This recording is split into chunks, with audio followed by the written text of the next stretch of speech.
Welcome to Reporter's Notebook, where we talk to the Washington Examiner's top journalists about the stories breaking on their beats. I'm Jim Antle. I'm joined today by energy and environment reporter Breanne Deppisch. Breanne, now we're cooking with gas, but we might not be for much longer. Talk a little bit about why gas stoves have suddenly become a really hot political issue. Yes, they have bubbled back up to the surface of our political discourse once again after Senators Manchin and Cruz, sort of an unlikely duo. You know, Cruz, the Texas Republican, and Manchin, West Virginia moderate. They co-signed or co-sponsored a new bill, basically aimed at prohibiting any regulations on gas stoves. This was largely a response to concerns that the Consumer Product Safety Commission was going to further regulate gas stoves, and you know, there were fears that they were going to ban it. Started some political furor, which I believe we've previously discussed. Sure, right. So they got burned on that one. That's what happens when you touch the stove. But the White House has denied that they're really going to do anything to move against gas stoves. Is that not right? There were a lot of denials that came out.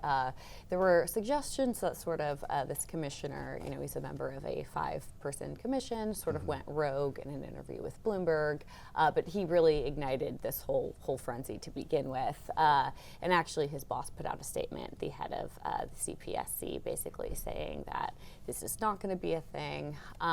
Additionally, Manchin joined another Republican lawmaker today in putting out, in calling on the Consumer Product Safety Commission to basically to stop their the RFI, which is what they did issue in October. This was when they voted to strike down the proposed amendment that would have allowed for potential rulemaking on gas stoves. The commission did allow the RFI to go forward, which is basically just seeking public comment on gas stoves and seeing if there are any proposed alternatives. Sure. It's not super actionable, but the lawmakers did cite some concerns that they could use that as potential leverage for action in the future.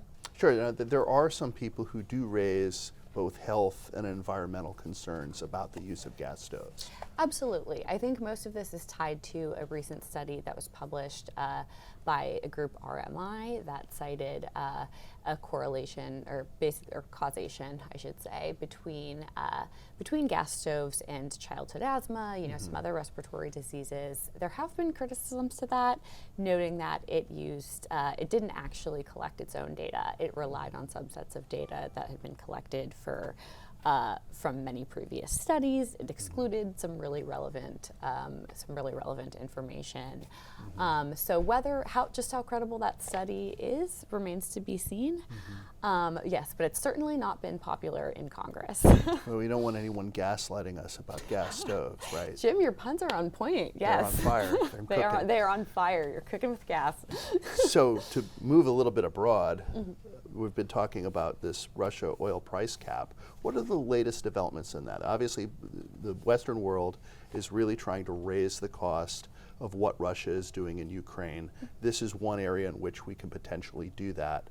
What are some of the more recent developments? Yeah, absolutely. So what's interesting, so we're the second half of the Russian oil price cap came into effect, basically banning all petroleum products. That includes diesel fuel, that includes refined products, a much kind of more diverse market than their Urals grade crude, which was banned in December.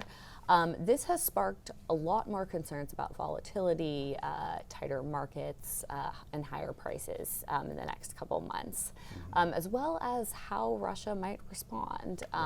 You know, there are ongoing threats that it will respond by taking its products off the market, especially when it comes to these refined goods.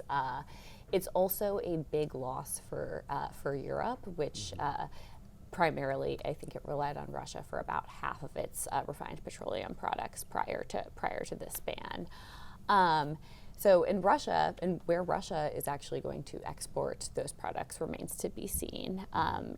The demand is not as high as it is for crude in Asia, and actually the price of the cap that it looks like is going to be set on that is below the price of shipping unlike the price for crude, which is about $60 a barrel, which is above the price of Russian crude. And they've been benefiting so far in Europe, at least, from unseasonably warm temperatures, but we are starting to get in the cold period now. Yes, we are. And actually, a pretty fascinating recent study is out that says, that they are going to have to really buckle down and conserve gas in the next 6 months, basically through October. They're saying that they're in a position where if Russia does move to completely stop all its piped gas, which is a very big possibility, or if temperatures just start to deviate away from these mild conditions we've seen, that they will need to conserve gas at basically double the rate that they had originally anticipated at the beginning of kind of the whole war last year. So that's a pretty big deal. That's not great news for Europe. So Right. I think they all have their fingers crossed for some warmer weather. For spring coming. Thank you, Breanne. Thank you.